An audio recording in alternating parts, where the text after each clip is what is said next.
Thank you for joining this session, which is titled The Sculpture Catalogue Resonates 3D into 2D. We have three members of the panel, plus myself, on this session. My name is Toby Treves.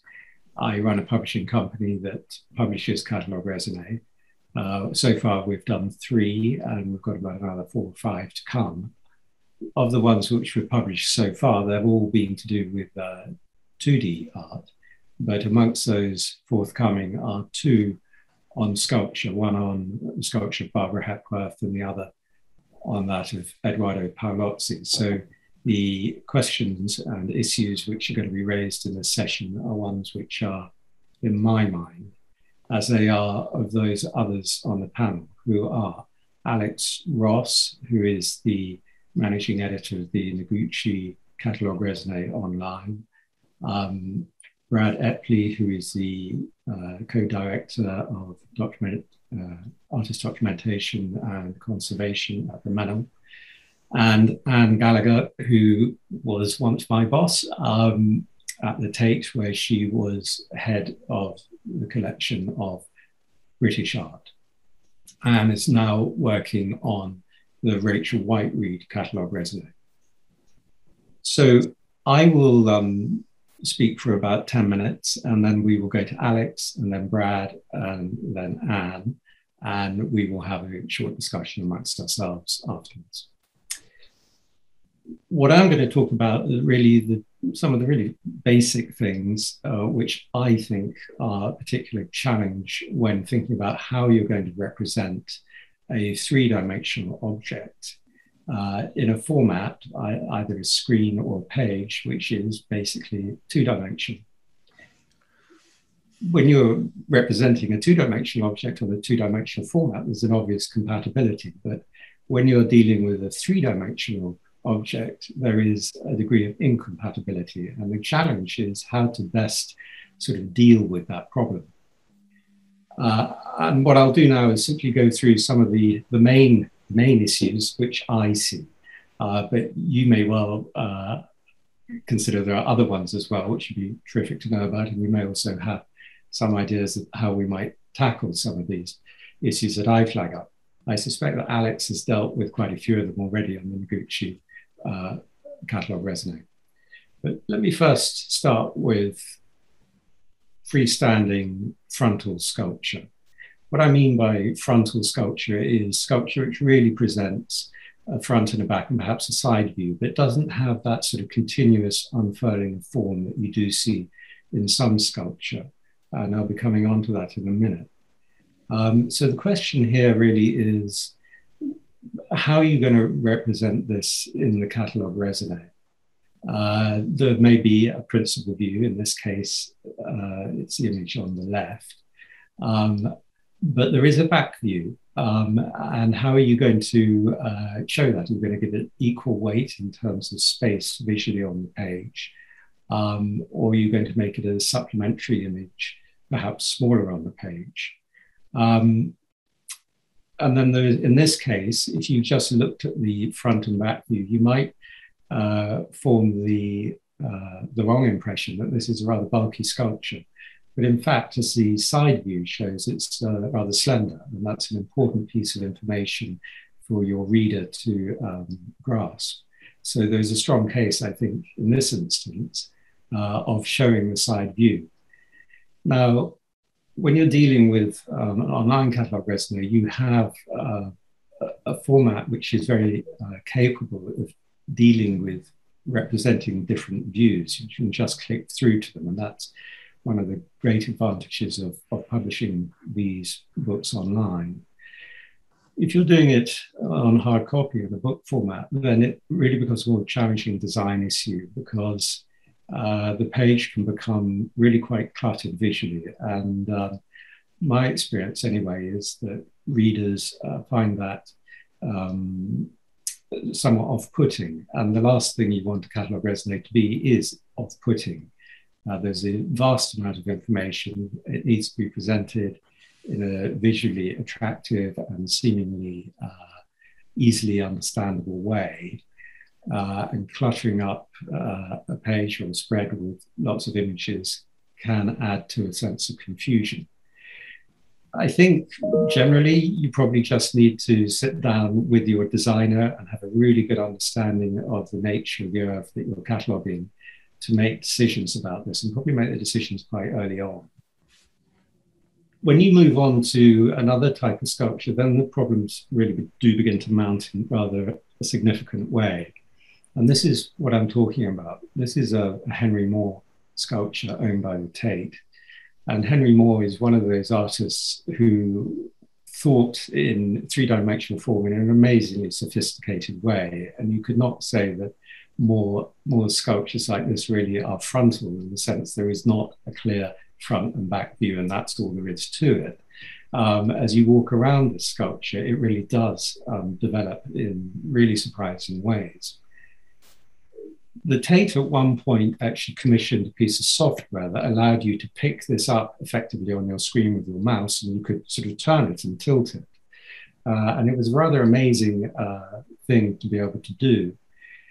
The problem with that is that it was immensely expensive, and I think really impractical when it comes to doing it for, you know, hundreds of sculptures that you may well have in the catalogue raisonnés. You could perhaps do it for one or two just to convey to your reader the complexity of the work that your artist has made. But it is a significant outlay of money, even just to do one, as far as I understand. And in fact, from what I remember, the Tate didn't pursue this at all. So you're left then, how are you going to represent it? And you could, of course, just have lots and lots of images. And that is one way of dealing with it. Online, that is, again, much easier than in a book. But even then, you're not really able to convey the sort of the almost infinite number of views that a work like this has. I flagged this up because I think it really shows where the limitations of a catalogue lie when it comes to recording sculpture. There's really no substitute to seeing the thing. And I don't really see that there's any design solution to this particular problem, but others may disagree. In Moore's case, or in this sculpture's case, you don't have the problem, though, of deciding where at least the front of the sculpture might be. It is clearly a figure, and we're used to thinking of figures as having a back and front, and face being the side that is the front. So I would have thought, if you were thinking about what is your lead image for this sort of sculpture, you would clearly go for the image on the left, which I believe is the one the Tate uses itself quite rightly. Things get more complicated, though, if you're dealing with abstract art, because there may not be such clear front and back. Now, this is a piece by Barbara Hepworth, two sides of the same sculpture. And probably one would take the one on the right as your front or your principal view. But it's not absolutely clear that you should. And there are other sculptures, abstract sculptures, where it's really very difficult to decide that there is really a dominant principal view, and you're just going to have to make up your own minds about which one you feel is best. Now, in this instance, you also come up against another important question that sometimes arises. These are photographs by Barbara Hepworth, and she, at the time she was making this sculpture, was very much interested in the relationship between her sculpture and landscape. And in these photographs, she makes that connection clear in a rather literal way. Now, whether you should therefore make this a principal view or not is a matter of debate. They're not probably one that is going to take up much of your time, because the work itself looks like this. And I think there's no doubt that you would probably use this as your principal image. But just going back to this for a second, you do have to account, I think, for an image taken by an artist that has been constructed in a way to make really quite a strong point about their work. And again, this is a sort of supplementary image, and I think on the Noguchi website, you have sort of artist photographs of the works. And I think that's a very, very good idea. And I think in a book format, you would almost certainly have to accommodate this. Of course, it may be that there aren't very many of them through the entire oeuvre, and that would be then a case-by-case question. But with other artists, there may well be photographs of almost every work. And that would be true of Henry Moore, who photographed his own work. And I think of Hecker, who certainly took a large number of photographs of her work. Now, the other thing about this photograph is, of course, that it is in black and white.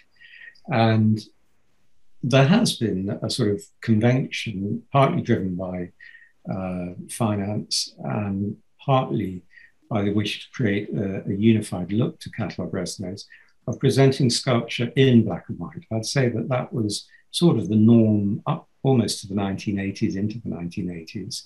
Normally the catalogue section would be all in black and white, and there'd be a few color plates elsewhere in the book. These days, we have much cheaper, better photography than we did then. It's really very easy to take high quality color photographs these days.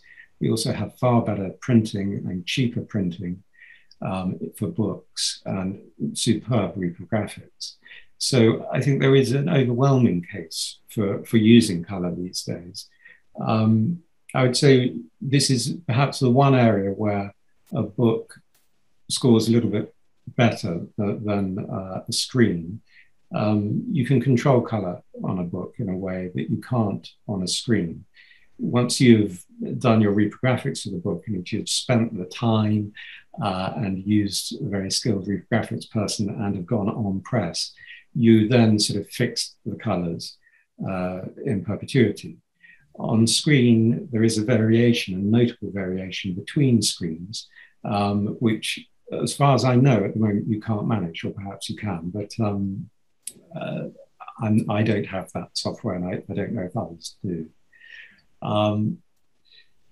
When you're thinking about commissioning new photography, which you may well have to if you want to go into a full color catalogue,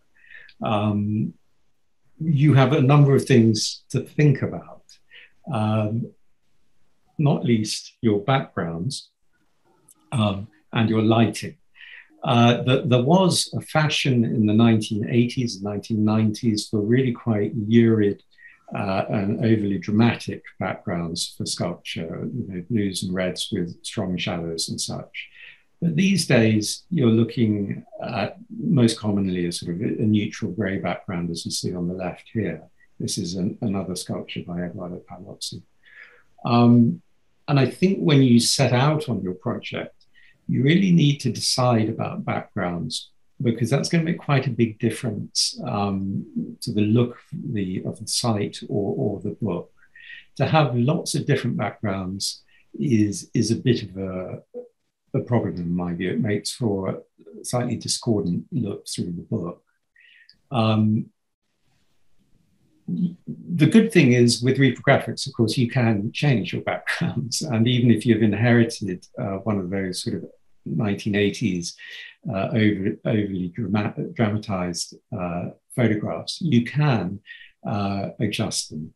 I believe, I don't know if it's legal to do that, because perhaps copyright lies with the photographer, but anyway, you probably wouldn't want to find out if it's legal. I would just go ahead if I was you. And when you're commissioning photography, particularly if a work has got a lot of texture, as this one has, it would be a wise precaution to ask your photographer to use a raking light for a couple of shots. So that will bring out the texture, and then a more straight light for others. The reason for this is rather like making a film. You really want as much sort of imagery available to you in different ways, so that when you're putting together your site or book, you can use the image which responds best to the text or what you consider to be an important part of the earth throughout. And And then I'd just like to talk about one last thing, which is scale. Images and design can communicate scale reasonably effectively. You can use relative scale on your site or in your books so that larger works appear larger on the page or on the screen than the smaller ones. That's one way of doing it. But a sculpture sits within space, of course, and the space can give a sense of that scale too. Sarah, who commonly places his sculpture inside buildings like the boxes around the work, when you encounter the works in those sorts of spaces, you are really very aware of how big they are. And the photograph on the left here of the Sarah sculpture immediately tells your reader that this is a pretty big work because there's a building around it. And the reader knows roughly what that sort of building is like in terms of scale. And therefore that this sculpture, which appears to fill that space, must be pretty big, as indeed it really is. The one on the right, however, I think the photograph there, well, it's a little bit more difficult to be sure of the size of that work. It could be really quite small, but in fact, it's over 4 meters long. And the photograph is failing to communicate that to the reader, the viewer. So this is one of the things you need to attend to, I think, especially with large sculpture. If you're going to try and communicate that it is big, you need your photographer to think about that as well and help you.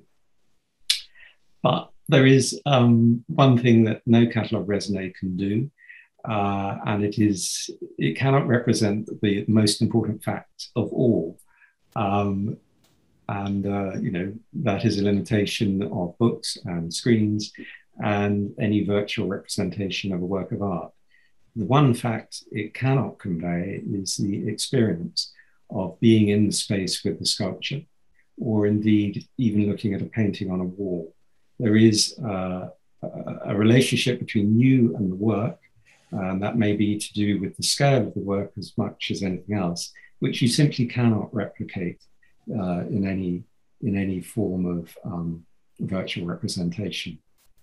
Anyway, these are some of the things which I have been thinking about, and I'm now going to hand over to Alex, who I think will be able to tell us a little bit about how they have managed to deal with these and other issues on the Noguchi project. So, Alex, if I may now turn to you. Well, hello from New York City, and thank you, Toby, and thank you to the ICRA for including the Isamu Noguchi CataloguesRaisonnés project in today's panel discussion. And because of the particular history of our project, I actually do give a lot of thought to the ways in which the changes in how we present our cataloging, especially over time and over the different hosting mechanisms, how this has impacted the ways in which Noguchi's art and his larger artistic practice are understood by our audience. And I do think a lot about our audience. So preparing for today's discussion has been an interesting exercise. I'm pleased to be involved. The Noguchi Foundation was an early adopter of the digital medium. The first digital version of the INCR, or now DINCR, that officially launched in 2011. And there are actually memos in our archives from the early 2000s where museum staff and board members are already beginning to discuss the advantages of going digital, as well as practical considerations of digital versus print, such as cost and other various efficiencies. They also made the argument that a digital version of the CR would honor as well as represent one of the major themes of Noguchi's artistic practice, which was his career-long enthusiasm for new materials and new technology, and his interest in how these kind of new technologies might serve to involve his sculpture in everyday modern life. So as an early example of this theme, you'll see in front of you a baby monitoring device that Noguchi designed in 1937. He designed the bakelite casing of Radioners, which is the component on the left. And just as an aside, of course, the the kidnapping and murder of the Lindbergh baby in 1932 had very sadly created a market for just this kind of technology. But what's interesting for us is how early Noguchi has already begun looking for ways to connect his art to the emerging technology of the day. Now, what's also implied in these first discussions about a digital CR is, of course, that by the early 2000s, there was already a very well-established archives and CR program at the foundation. And this went back to the 1950s. It starts with lists and inventories that Noguchi himself had drawn up and revised over the decades.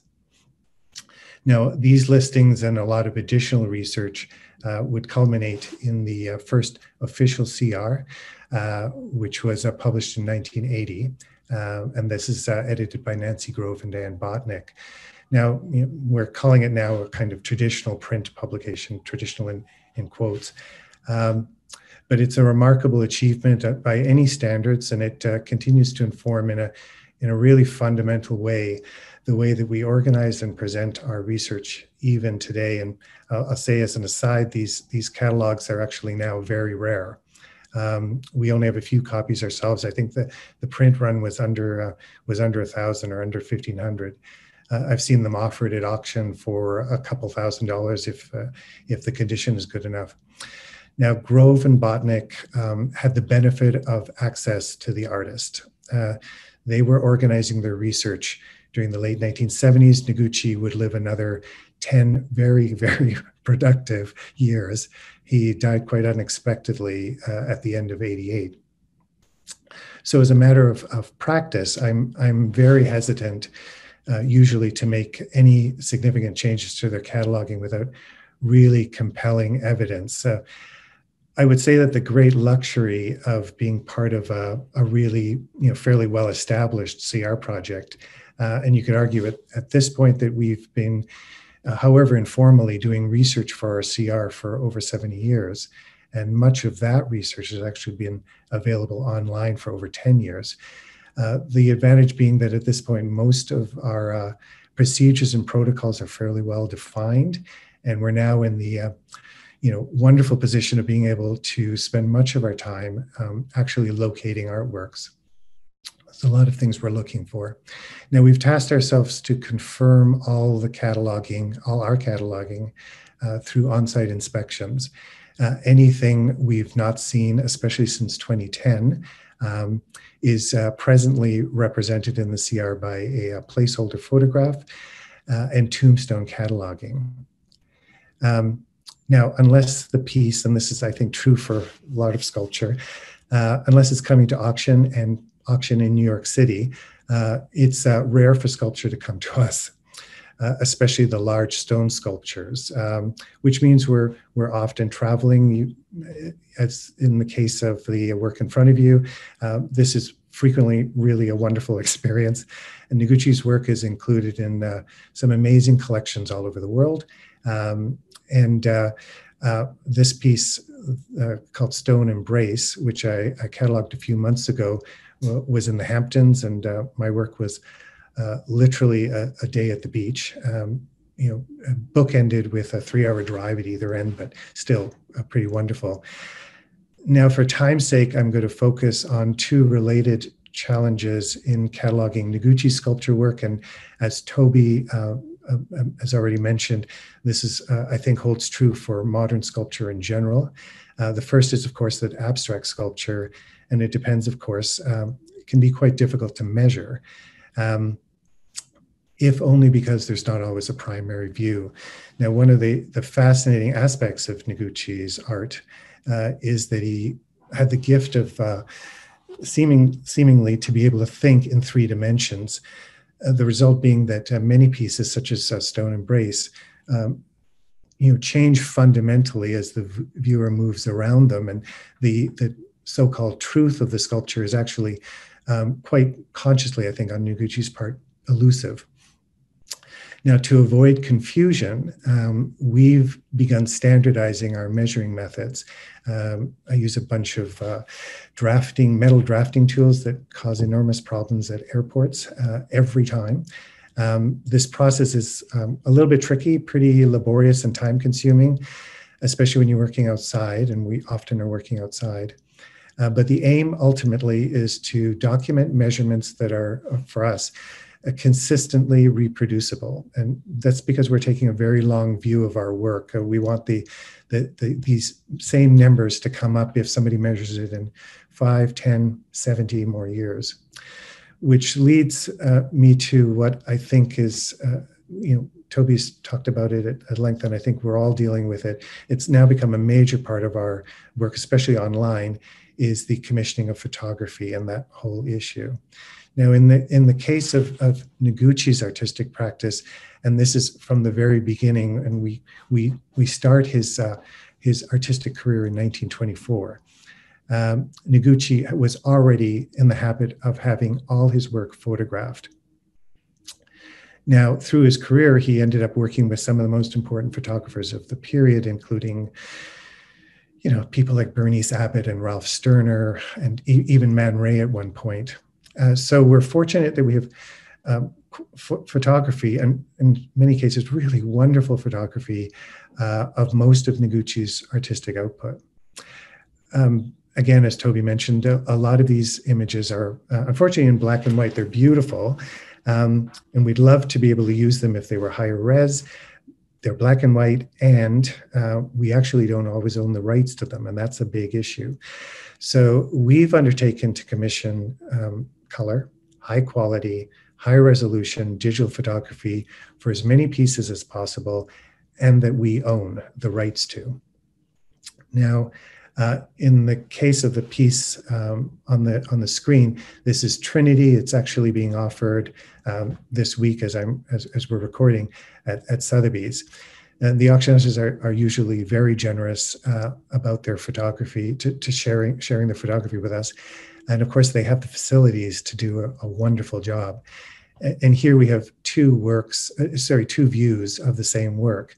And it demonstrates how complicated this issue is of where you start photographing and what you call your primary view, because you are making a sort of connoisseurship choice, and we work very hard at not being a connoisseurship project.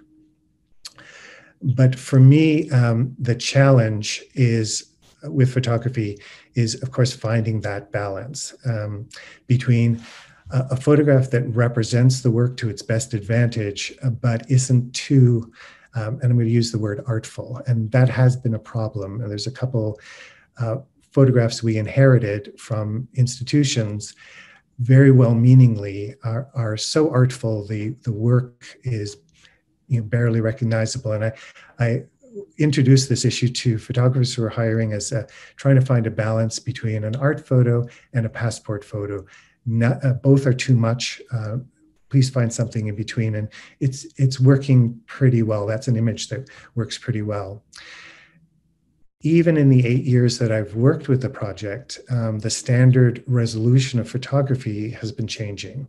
And this is now becoming technically a problem in that it's using up a lot of storage space if we're talking about high-res TIFFs, and that's what seems to be the currency, the gold currency now. And it's also, it had been slowing down the program that's hosting the CR, which is a problem. I think we've solved that by now, but that's just an aside comment on the changing technology.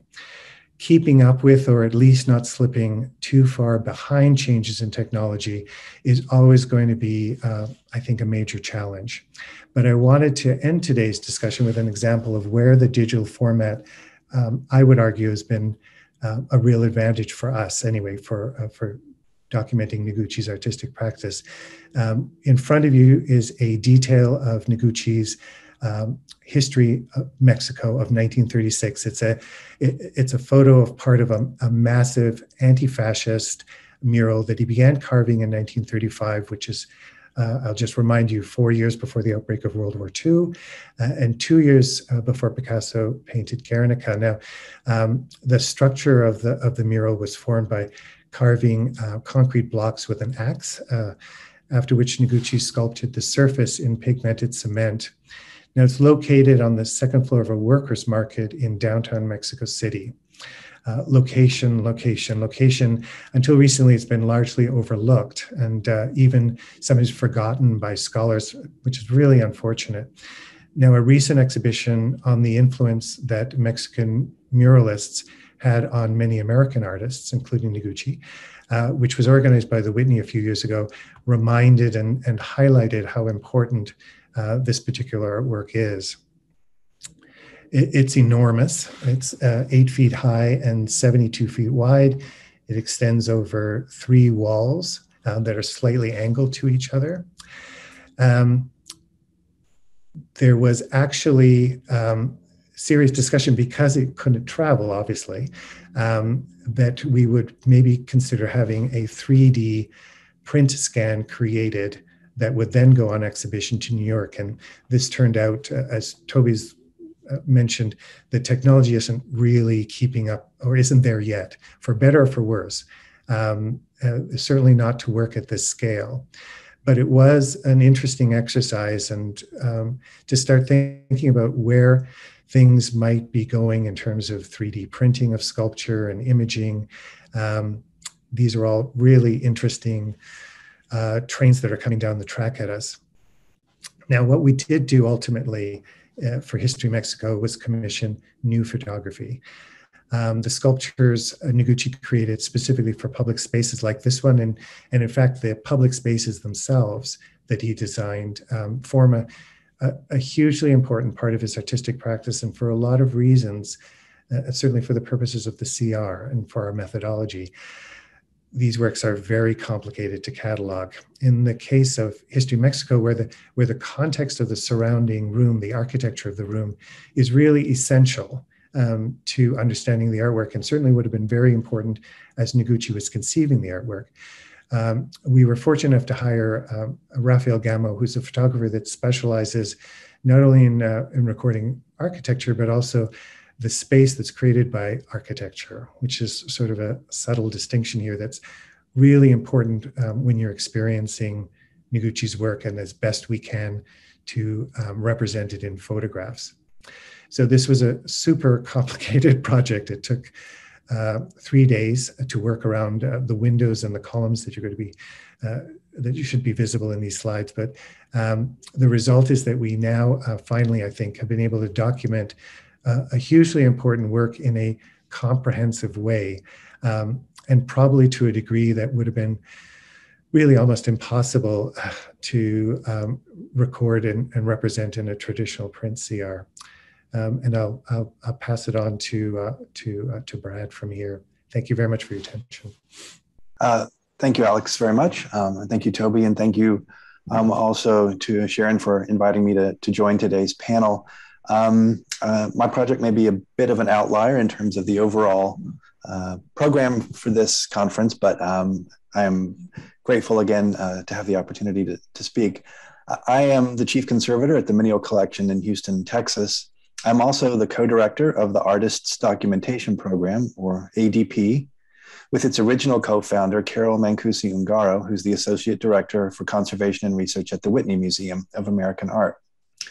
While in no way as comprehensive as a Catalogue Raisonnés, like such projects, ours is fundamentally concerned with the thorough documentation of an artist's work.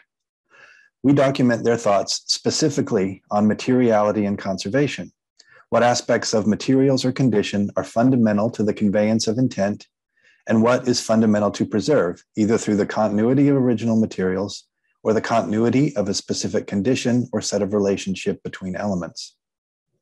And while we do focus on the details of individual artworks, our ultimate goal is to inform the understanding of artists' wishes for the material manifestations of their ideas for future when they no longer are present to do so. Estates and foundations can manage legacy, but the most authoritative voice on these issues is in fact the artist's own.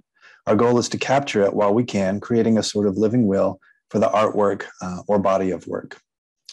Next slide, please. The ADP began in 1991 at the Menil Collection by then Chief Conservator Carol Mancusi-Ungaro. The museum opened in 1987, and numerous artists were visiting the new museum to see their work, revisiting it in many cases for the first time in decades. Carol saw these viewings as an opportunity to document the artist's thoughts upon seeing their work after natural aging through a line of questioning intended to elicit the reconciliation of memory and ideals with the realities now in front of them. The program tenets, the ADPs that is, are relatively straightforward. The documentation is a video recorded conversation between artist and conservator. The thought being that video maximizes the conveyance of information by providing the added context of gesture, reflective pauses, and other interactions, as well as the artwork under discussion. The interviews take place in the presence of the work under discussion, and ideally multiple works are available. The interview format is open-ended. Questions elicit how the work is currently fulfilling the artist's intentions and clarify what aspects are fundamental to preserve. Minimal editing is undertaken, but enhancing the interview with additional images of artwork, details, and archival images, as well as captioning where clarity or correction are needed. And finally, multiple interviews with artists should be conducted over time. The interview does present an opportunity to talk about specific material processes. However, memories are fallible, and most material questions can more accurately be answered through analysis outside the interview process. Therefore, the interview is intentionally open-ended to try to get the artists to address more subjective issues of acceptable aging and condition specific to their own work, to articulate how materials and physical condition influence the intended experience, and to document their wishes for the preservation of their work. Carol left the Menil in 2001 to assume joint positions at the Whitney Museum of American Art and the Center for the Technical Study of Modern Art at Harvard University. Carol continued interviewing artists under the same guidelines, while the interviews also continued at the Menil. During this time, access to the interviews was available to researchers only on site at the institutions where the interview had been conducted. In 2010, the Andrew W. Mellon Foundation provided extensive funding for a multi-year project to join the three archives into a single collective and publish the interviews online. The ADP archive now consists of 45 interviews, 43 of which are currently available online at the archive's website. 5 more are currently in post-production for publication next year. The website is built on a rich media platform developed by Glyphos, a software company based in Guatemala. Glyphos is designed to integrate digital video, audio, text, and image documents through a process that automates the production, cataloging, digital preservation, access, and delivery of rich media over diverse platforms and devices. Glyphos Media accomplishes this by presenting related documents, in our case, the interview video, transcripts, various indexes, including a subject index, artwork index, and exhibitions discussed, along with detail and archival images in a synchronized fashion, such that when a user highlights a particular segment of the transcript, the program locates and plays the corresponding segment of the video and locates the same across all associated indexes and media. The archive is searchable within a given interview or across the entire archive. Interview transcripts and a subject index can both be downloaded as well.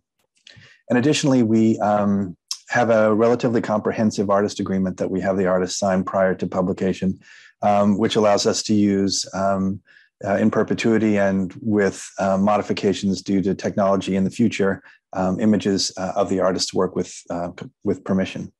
Initially conceived of as a documentation tool for discrete material objects, over the years, interviews concerning installation and time-based media works have also been added. For example, an interview with Max Neuhaus from 2007 focuses on specific issues related to different technical iterations of his site-specific work Sound Figure here at the Menil, as it is migrated to new platforms over time. Neuhaus identified the sound file in the specific location of the oral experience of his work as the fundamental unchangeable elements, as well as the specific parameters that would constitute the destruction of the piece. Artist Josh Klein discussed his series of work based on scans of New York hotel staff and the resulting 3D printed sculptures. Klein addressed the current disparity between the resolution of the scans and what can actually be realized by current 3D printers. He clarified the parameters of when to retain a given edition and when to reprint.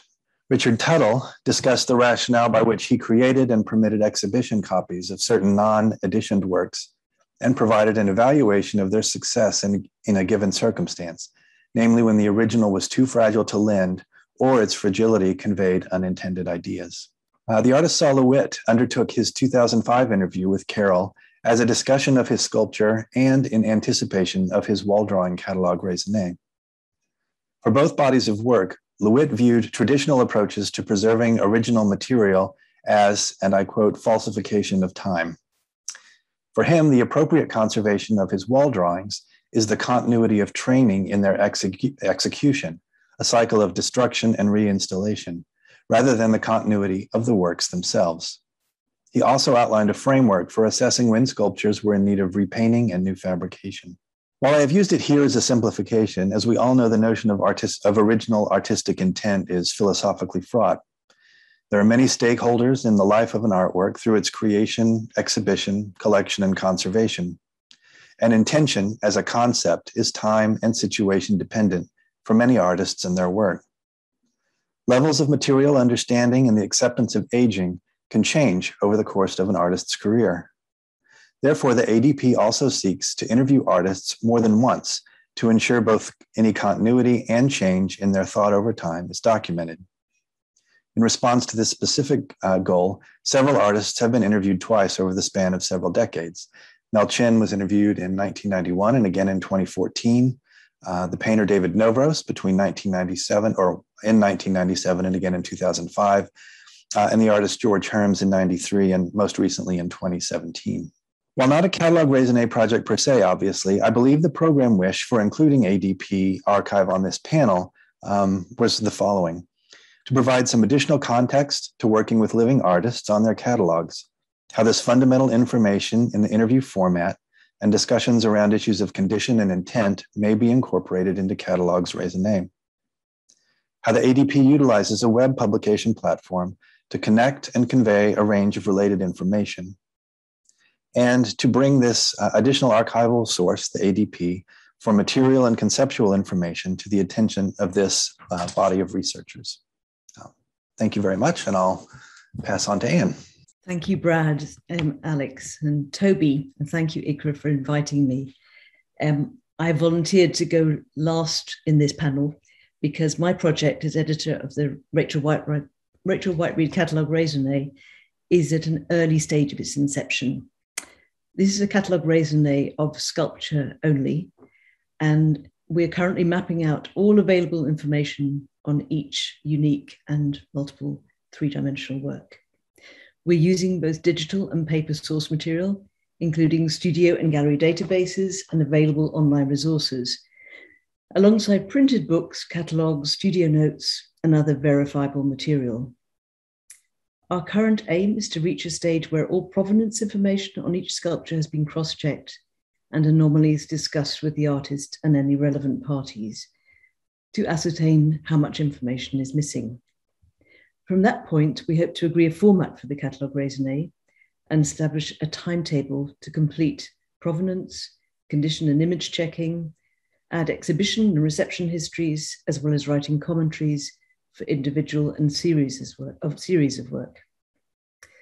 What characterizes this project is that it is being conducted with a living artist, which brings huge benefits, many of which have been discussed at previous ICRA events.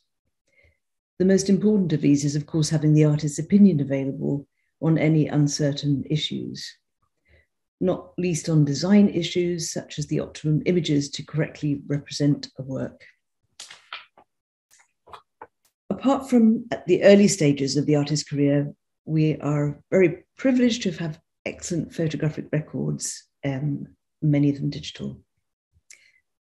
A few other examples of the advantages of working with an artist on this project are being able to consult with the artist when sculptures are, for example, made from the same or similar casts in order to discern which is which. To be able to consult with the artist and studio records where similar mediums have been incorrectly identified in the past, or when a three-dimensional edition has been listed as a unique work. Even when an image reveals that for decades it has been displayed upside down, or in any case in a position not originally sanctioned by the artist. And because researching a catalogue raisonné requires a good deal of detective work, anecdotes or memories recalled by the artist provide vital clues to where a work might have been exhibited or sold, which may provide that vital clue to know where to look and whom to ask. Having access to information from the artists representing galleries is also, of course, invaluable, where they've kept detailed records of every work that has passed through their hands. There is also the advantage of being able to share any unknown, corrected, or nuanced information with the artist's studio. For future generations, the artist's archive is of unique importance, and attention to the organization of its contents is particularly beneficial during the artist's lifetime. So it makes good sense that we share what we learn during this Catalogue Raisonné project and take account of what we learned. I'd like to add a few thoughts on the specific subject of our debate, 2D for 3D. Being myself a user of other Catalogue Raisonné publications in my work as a curator in the past and present, my typical situation is to be sitting at my desk, surrounded by various printed publications marked with post-it notes, while simultaneously looking up online resources on at least 2 screens. This hybrid approach has also characterized the work on preparing the Rachel Whiteread Catalogue Raisonné. I have enjoyed the certainty that a published volume contains the wealth of knowledge and information, as well as misinformation, available at a certain point in time, that has invariably been superseded, disproved, or enhanced in the intervening years, but gives me a tangible starting place I need to take account of, from which to add or correct that which has been established since. The digital resources I'm consulting contain as many errors as do the printed. Both are, after all, the result of human input and are as likely to contain human errors. As well as mixing up very similar titles, and in Rachel Whiteread's case, a lot of her work begins with the title untitled, and then a description. So this has happened. But as well as this, these are repeated incorrectly, repeatedly for decades. Another obvious example for sculpture is the inconsistency in listing dimensions, height, width, and depth measurements. The standard order differs, decimal points jump around, and some only list centimeters, others only inches. Obviously, there are many other potential pitfalls in this area that only remeasurement can correct. Even a work leaving the artist's studio and arriving at a museum in the same year can produce 2 entirely different sets of dimensions. Production of images is, of course, a key issue in the current debate. While we can mostly identify a sculpture from both a digital or printed photograph, most sculptures are intended to be viewed in the round. So a view needs to be taken as to how many images are required to accurately record it. Digital has the clear advantage in that multiple or potentially moving images can capture several viewpoints.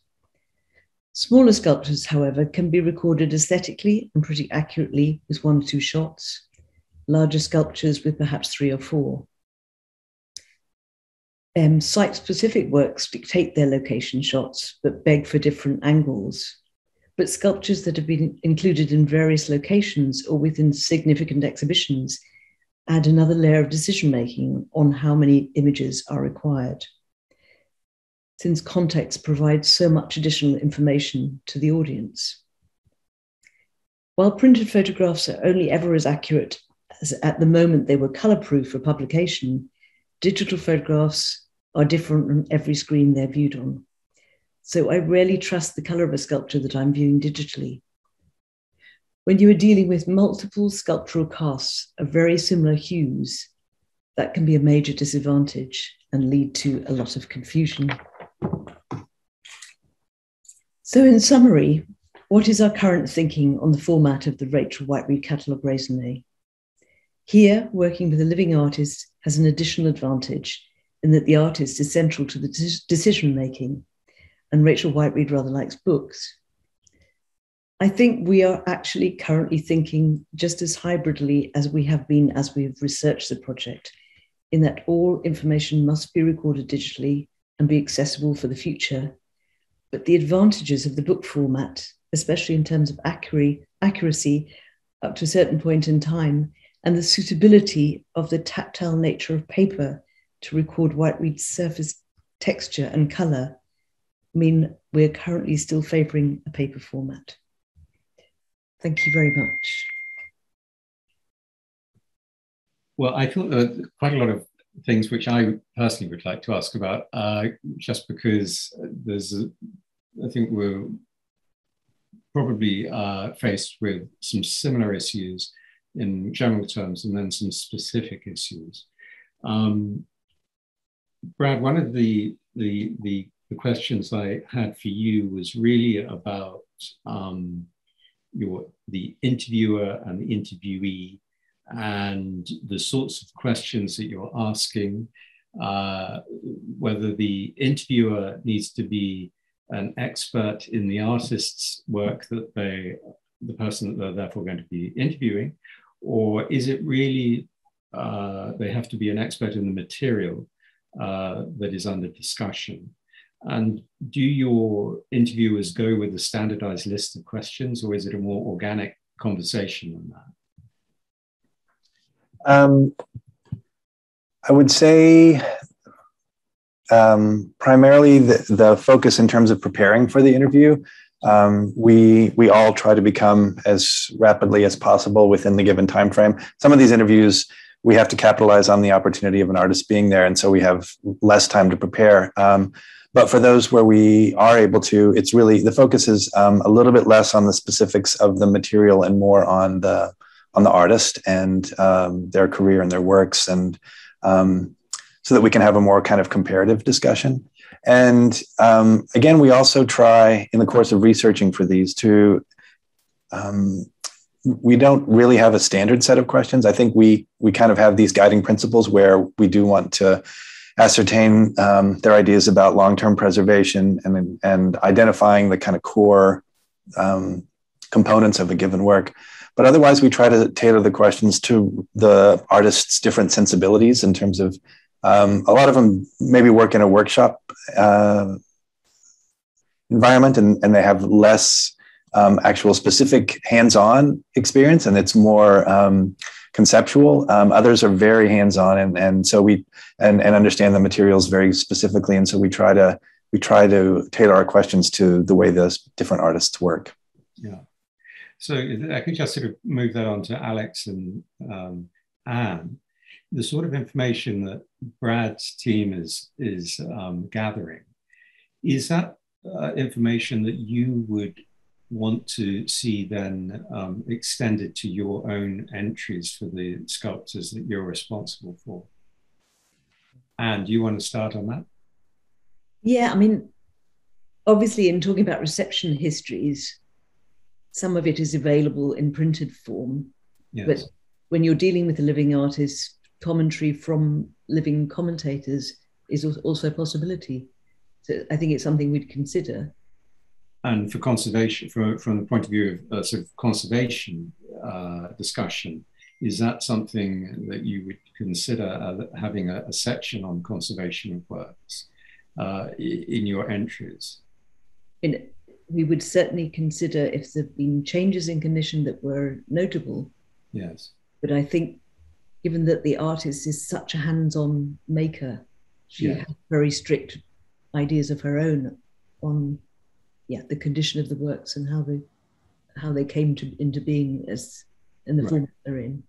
Right. And so in your discussion with her, when you're writing the entries or gathering the information, are these the sorts of questions that you are asking? I mean, this is the sort of level of information that you want to be in the catalogue raisonnés at the end, or would that make it too long and too unwieldy?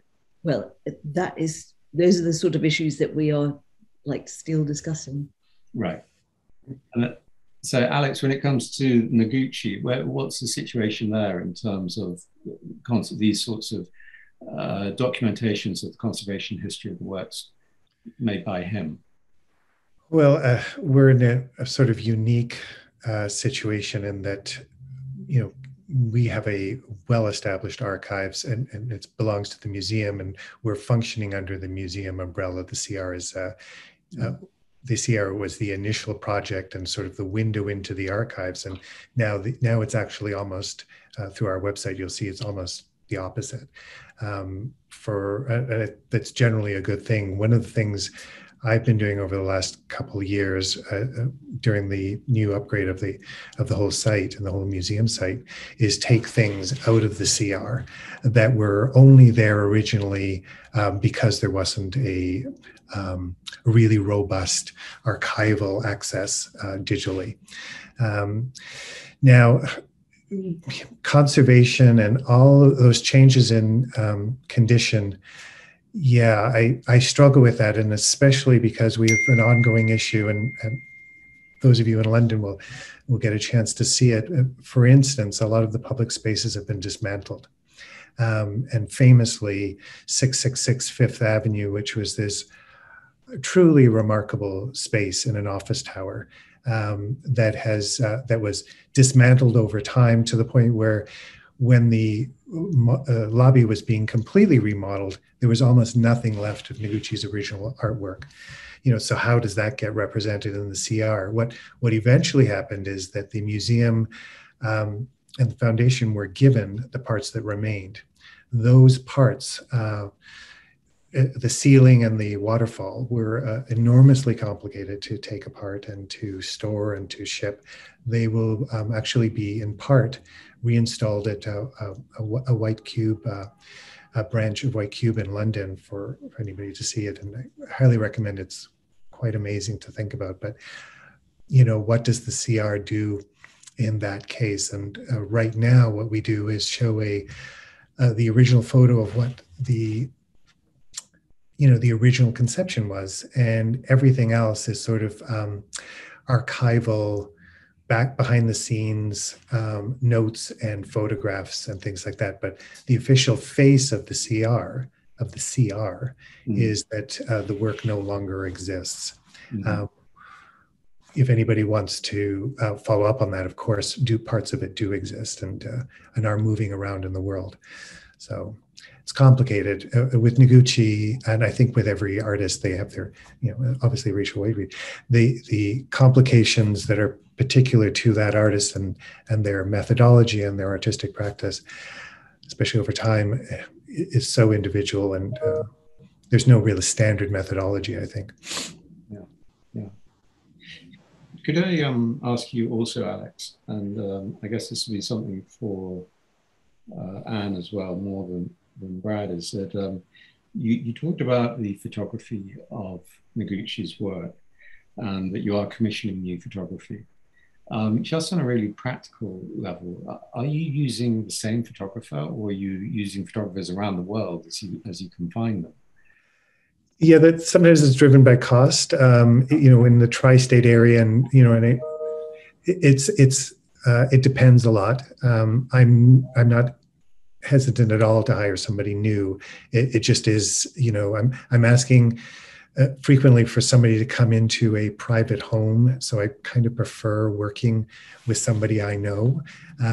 I also struggle with one photographer in particular was really pushing to sort of put his stamp on me. And that's where my back goes up a little bit, because none of us are supposed to be doing that at the INCR at our particular project. I really want to leave as little fingerprints, as few fingerprints as possible. I wanted to follow up on a point that Anne made that I think is fascinating, and part of what we're working with in terms of having been once a print CR and and now a digital one, is one of the things that has been a little bit lost in the process, in the transition, is the issue of authorship and therefore accountability. Now, that's a problem endemic with the internet, as we all know. So I don't pretend that it's unique to digital CRs, but the Grove Botnick, the original print version, is a sort of date-stamped, signed, fingerprinted image of what the research was at that moment. And the fact that we're now able to sort of ongoing update, change things almost in real time. What I've instituted is a policy where we date stamp and sign digitally everything we change, so that we can, worst case scenario, undo something that got, a mistake that got made. But I do think taking, one of the things the digital version has sort of obscured is this idea of authorship, and therefore accountability for where you're taking a leap and where you're using actual documented research.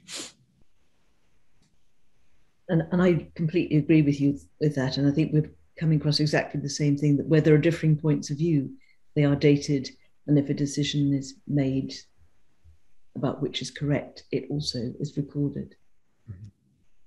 And on photography, Toby, I mean, obviously that is a huge advantage when, you know, a living artist usually has a trusted photographer with whom they work frequently, and where there are occasions where something needs to be rephotographed, then usually that would be the chosen person to do it. If that's not an option in different parts of the world, that's something we'll get to, but we haven't reached that stage yet. And we are incredibly lucky that a huge amount of photographs are in fantastic condition.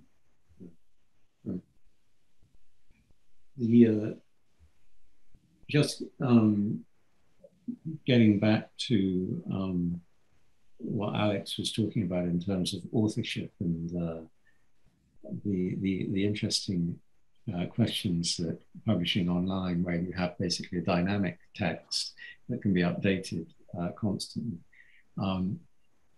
That is probably something, Brad, that you too must face, because your interview is going to change over the years if you're going back to your artist, as you say you do.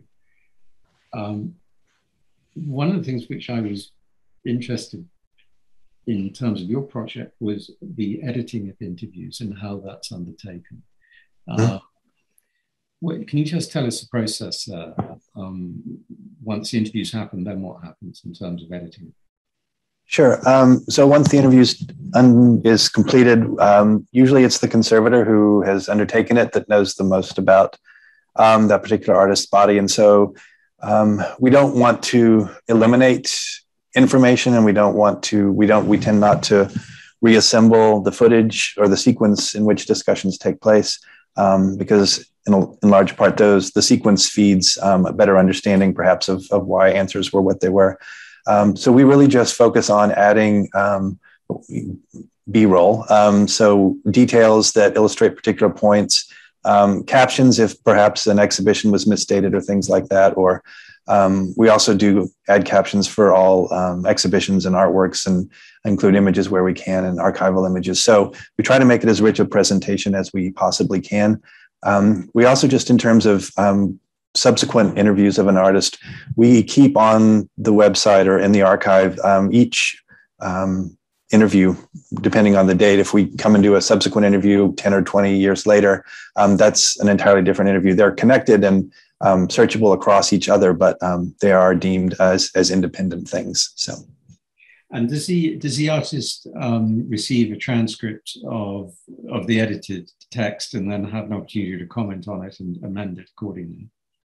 They do. We do, before we publish, even though they've signed an agreement, we do present them with a final copy of the interview. Solowit was one of those artists who was very interested. We actually included in the video itself his alterations of the transcript, because he felt like he wanted to make many points of clarification. And actually, he and Carol had an ongoing discussion through revisions back and forth of the transcript, which we thought was really illuminated that conversation. So we included those as part of the presentation as well. That's fantastic, because that certainly does illuminate something as the artist is trying to refine what they're thinking. It's quite useful to see where they started out and what they did and what they really intended to mean. Have any of you got sort of points of discussion to raise amongst us? You know, I don't want to be the person asking the questions, if possible.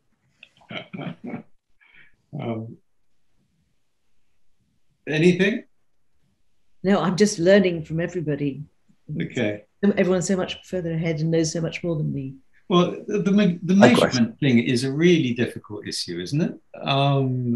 I mean, even just doing a book as I am at the moment on some prints, the measurements vary quite a lot. And with a three-dimensional object, I mean, that is really, really difficult.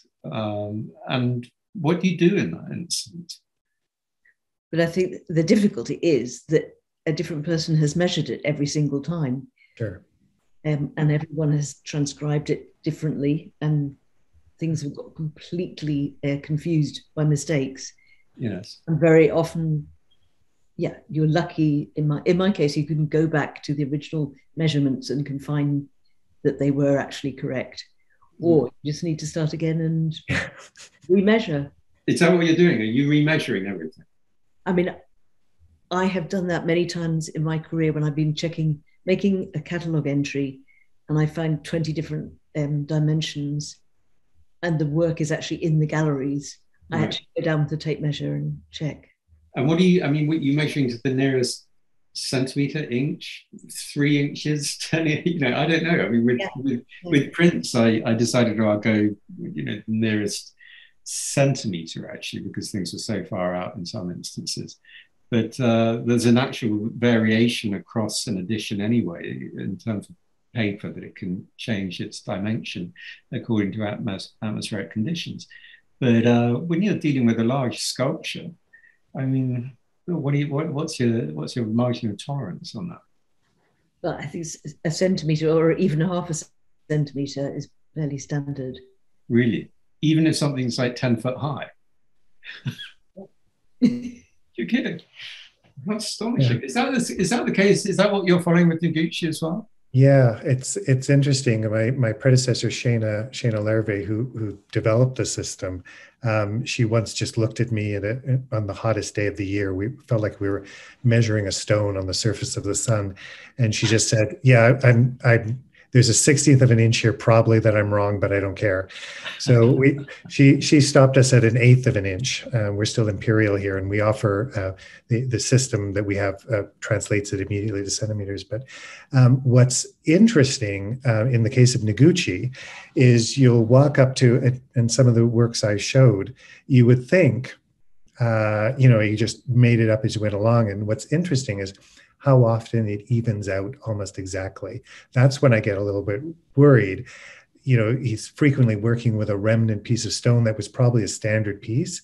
And it's very like his mind to sort of see the piece in that stone and use the actual raw stone as much as possible. So, I had a very difficult piece that was just sold at Christie's really well, but it was almost impossible to measure as installed. And so when Christie's took it apart for me, they laid it on the ground, and I got the exact same measurements. And what I'd been suspicious about is that they were so perfect. And that's why I went back to see it again, was, okay, lay it on the ground, let me take another stab at it. And they were exactly the same and exactly even. So. Wow. But when you're doing the piece in Mexico City, do you measure that? Yeah, that was all week long. I was there for 4 days altogether, up and down off ladders. And there's a lot of variation in it. And of course, the building is skewed. At the end of the day, I don't worry so much about that. I mean, it's not going anywhere. But I think I got pretty close. What I was really struggling with is, a simple thing like how deep is it actually? Because, short of taking it out of the wall, and it is actually part of the building, how deep is it actually? So, at some point and that's with a lot of this, you get to sort of customize, you're trying to trigger indicate to your reader what they're actually looking at, what the numbers mean. And I said, extending this far from the wall. Some of the installed pieces, the assembled pieces, like the one I showed Trinity that's being offered at Sotheby's, that's really challenging because they are assembled. So everyone is assembling them frequently incorrectly. So my measurements within an edition would vary widely. So what I've started doing is I give the measurements, and then in brackets I say as installed. Right. And that just, the theme here for me is to talk to our audience in a transparent way that makes our methodology as transparent as possible. And I think if you do that, variations can be understood and forgiven. And one thought that comes to my mind, just in terms of artists who are making multiples of a work, and forgive me, I don't know if Noguchi did that or not. He did. Okay, so very good. And I know Rachel Whiteread, has she done that as well? A prime example are the hot water bottles. Yes. Okay. There are mostly unique works, but there are editions. An edition, yeah. And is there variation across the edition in terms of color or anything like that? And there may be slight differences, but the issue that's been more of a problem for me is where multiple has been described as a unique work. Yeah. And it may have been produced the same year as a unique work, have exactly the same dimensions, or more or less as a unique work, but it's actually part of an edition. Right. And trying to differentiate. Right. And with Noguchi, are the works within an edition uniform, or were they intended to be uniform or not? No. So no. Do you then record each of photographically record each one? Yes. I mean, we're now in a situation where there's enough money involved with some of these that I've been very proactive in trying to make sure that we're not, in retrospect, changing the cataloging of something that someone bought in good faith. So there have been certain things that I've gone ahead and made distinctions on in terms of, there's one case that he was halfway through casting. He was very thrifty, also known as cheap, and didn't fill out with a lot of these editions. He let them sell and then had them cast. So a lot of editions were half done or done over 15 years and not completed, and the mold would be lost. So what he would do is take his and make another mold off of his. So of course, the rest of the edition is slightly smaller. Yeah. And that's an important distinction. That's exactly what I think a lot of collectors, and certainly the market, those kind of pieces of information become very important. And that's the part of the audience that I'm going to have to explain and justify my methodology around. So I've sort of gotten ahead of myself to try and when someone says, well, it can't be right, it's 3 millimeters or a quarter inch smaller. I want to have an explanation in the barrel for that. So how many typically were there in an edition for him? I mean, was he working on 3, 6, 9, 12? Yes. All of those. All of those, yeah. And that is, it creates a really sort of interesting history of that part of his artistic practice, in that some of these works, especially the brutalist period, semi-brutalist period in the 60s, some of the things sold faster than he could make them. Yeah. And some things did not move. So those editions were left incomplete, or towards the end of his life, he was trying to complete them quickly to endow the museum with them for future sale. So we've got all these weird mixes, and anything that, in our case right now, the foundation took the policy that anything that he didn't see in person, the patination at the end, is a posthumous work. So we have a couple of those. And I work and think a lot about how those would get represented in the CR. I think my current thinking is to be completely transparent about why they are considered posthumous and include them.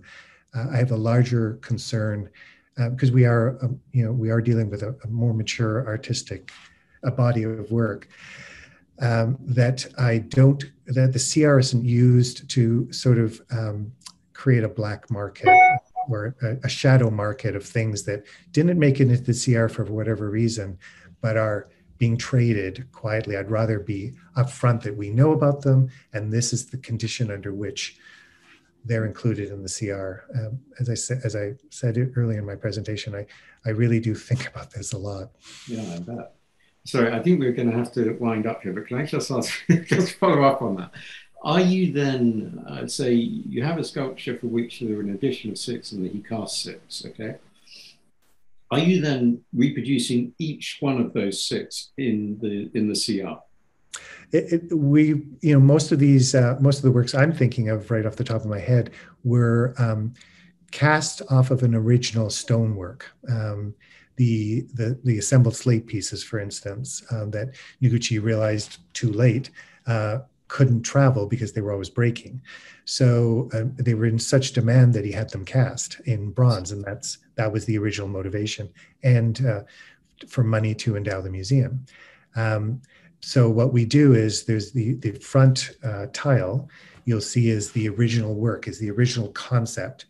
And then we say, then the next series, when you click on that, the whole edition opens up for you. And it explains, and what becomes important to us for our catalog is, of course, the original concept is the date of the work, no matter when it was cast, but that in brackets, it was cast in this year and where it was cast. Yeah, and the inscriptions therefore become a real mess because, of course, they're cast over 10 years in 3 different foundries, and nobody knows when the other one left off. And yeah.